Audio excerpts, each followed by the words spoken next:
Bom dia, boa tarde, boa noite a todos. A depender do horário que você estará vendo esse vídeo. No vídeo de hoje eu quero falar sobre um tema que é a intercessão dos santos.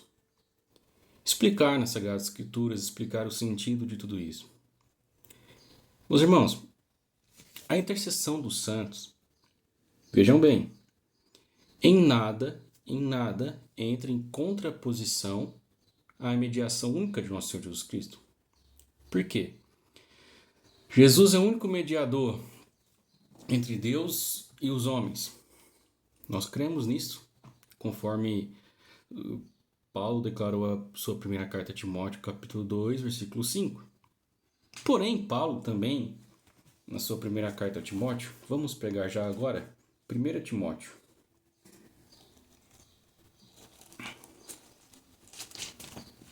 1 Timóteo 2,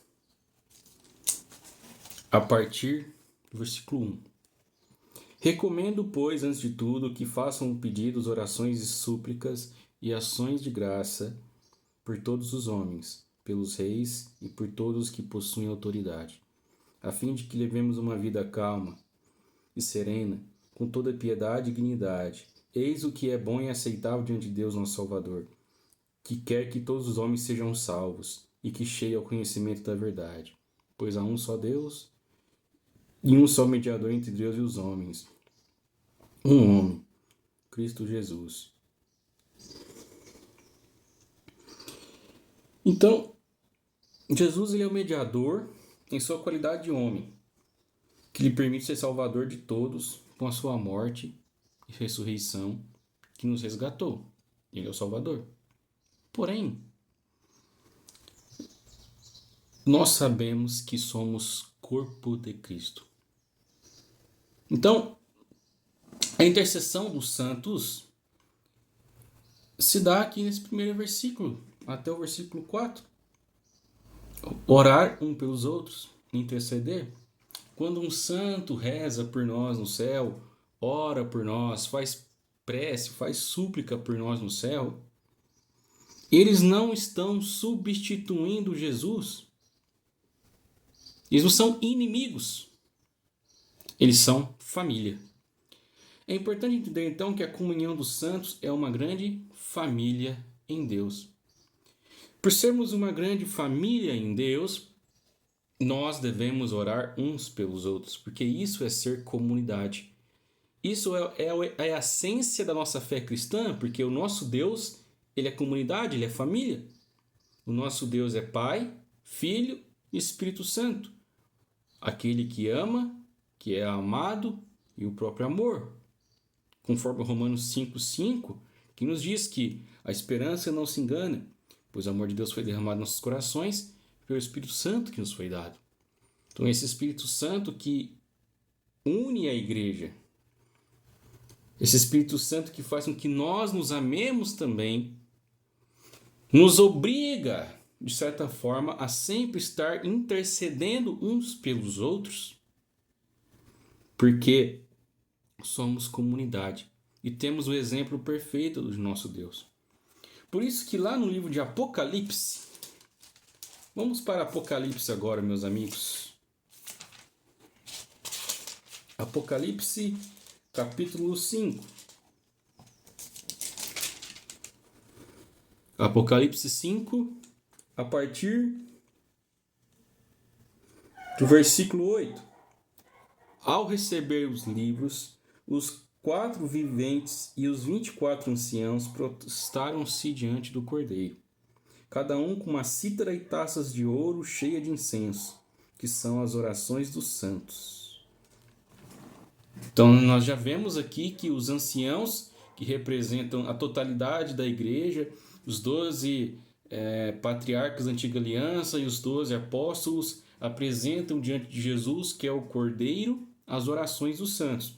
Então eles podem apresentar as orações dos santos, tanto que estão aqui na terra, quanto os santos que estão no céu. E aqui nós vemos então claramente a intercessão desses 24 anciãos, apresentando as orações diante de Jesus.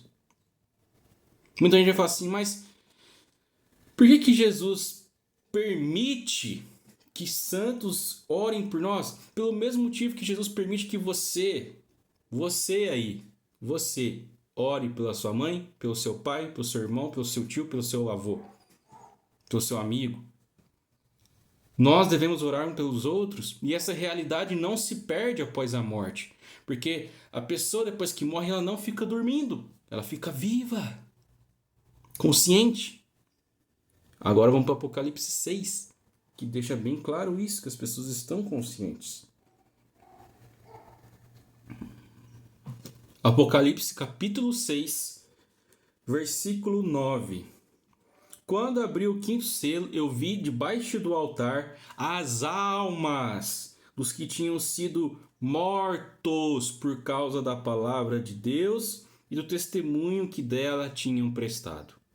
E eles clamavam em alta voz: até quando, ó Senhor Santo e verdadeiro, tardarás em fazer justiça, vingando nosso sangue contra os habitantes da terra? A cada um deles foi dada uma veste branca. E foi pedido para que aguardassem mais um pouco, até que se completasse o número de seus companheiros e irmãos, que seriam mortos como eles. Veja que essas pessoas, eles estão vivos. São os mártires que triunfam já no paraíso, no céu. A veste branca representa já a vitória. As vestes lavadas no sangue do Cordeiro. Os mártires estão conscientes, pedindo justiça para Deus. E nós vemos lá em Apocalipse capítulo 20, que eles reinam com Jesus Cristo. E por que disso? 20, versículo 4. Vi então tronos, que os que sentaram foi dado o poder de julgar. Vi também as almas daqueles que foram decapitados por causa do testemunho de Jesus e da palavra, e dos que não tinham adorado a besta, nem a sua imagem, nem recebido a marca sobre a fronte ou na mão. Eles voltaram à vida e reinaram com Cristo durante 1000 anos. Aqui, essa primeira ressurreição que eles já receberam, que se dá pelo batismo, que nós somos ressuscitados, mortos, o homem velho, para ressurgir um homem novo.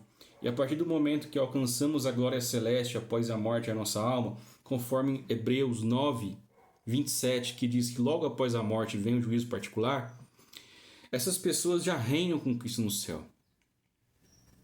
Já reinam com Ele. Essas pessoas que sofreram martírio lá nos primeiros séculos, e até hoje há cristãos no mundo inteiro que sofrem martírio. Basta lembrar que pouco tempo atrás teve nossos irmãos coptas que morreram na mão do Estado Islâmico. Martírio. No continente africano, na Ásia, ainda há muitos que sofrem martírio. Essas pessoas que já estão lá no paraíso reinam com Jesus. Por quê? Porque nós nos tornamos um só com Jesus através do batismo. São Paulo fala que nós somos o corpo de Cristo e Cristo é a cabeça. E que assim como Cristo é a cabeça da igreja, o marido tem que ser a cabeça da família. Então, a união nossa com Cristo é como se fosse um casamento. Por isso que o casamento se tornou sagrado, porque Paulo fala que o casamento é como a união de Cristo com a igreja. E Cristo deu a vida pela igreja. Então nós vemos aqui que as pessoas que morreram estão no paraíso conscientes, reinando com Jesus, com as vestes brancas, adorando o Senhor, o glorificando, louvando, rezando. E muitas pessoas vão falar assim: mas Mateus, como que essas pessoas então sabem os meus pedidos de oração? Meus amigos, é muito simples essa resposta. Até mesmo aqui na Terra, quando a pessoa está próxima de Jesus Cristo, a pessoa, Deus revela as coisas para ela quando a gente reza. Quantas vezes, às vezes você no seu grupo de oração, na sua comunidade, uma pessoa fala: olha, vai dar tudo certo, estou rezando por ti, Deus me revelou que você está assim, assim, assado.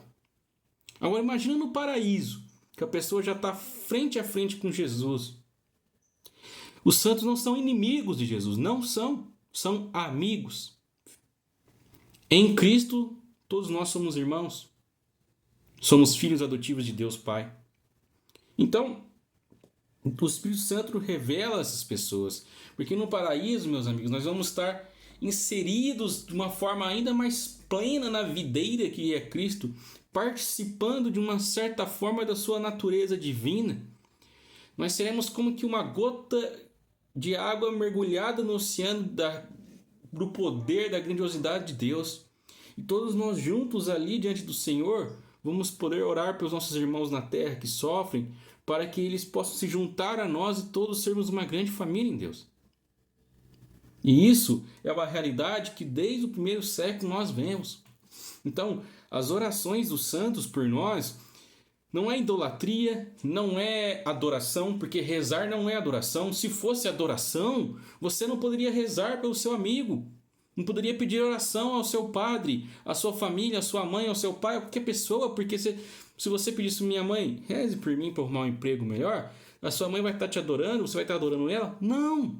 Mas tudo é feito por Cristo, com Cristo e em Cristo. Mas por que Jesus então quer que nós façamos isso? Porque Ele quer que nós sejamos uma família, uma comunidade, que nos amemos uns aos outros. Então, naturalmente, o amor que eu tenho por Cristo reflete no amor que eu tenho que distribuir pelos meus irmãos, pelas pessoas. É a linguagem da cruz, é a haste horizontal e a haste vertical, onde o amor que eu tenho por Deus tem que me fazer amar as pessoas, tem que me fazer amar os irmãos, tem que me fazer amar aqueles a quem Deus me chama a amar. É por isso que devemos rezar. E essa realidade não se perde após a morte. Ela é aumentada, potencializada.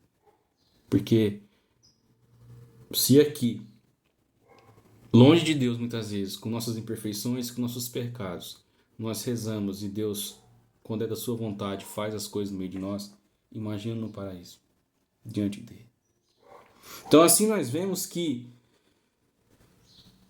a intercessão dos santos se dá explicitamente por causa da comunhão que temos uns com os outros, pelo simples fato de sermos corpo de Cristo. Corpo de Cristo. É muito simples. Cristo é a cabeça. Nós somos o corpo. Se você machucar a sua mão, machuquei esse dedo, por exemplo. Eu machuquei. Eu venho com a outra mão e passo um curativo. Esse dedo sou eu, pedindo intercessão para Santo Agostinho, como se fosse esse outro dedo me ajudando aqui. Mas todo o comando passa pela cabeça, que é Cristo, tudo passa por Cristo. São Paulo faz essa comparação e é magnífica. Tudo aquilo que os santos fazem por nós, sejam os santos que já estão no paraíso ou que estão aqui na terra rezando uns pelos outros, nossos amigos, nossos irmãos, passa por Jesus. É por Cristo, é com Cristo e é em Cristo. Que Deus seja louvado. Que Deus os abençoe. Amém.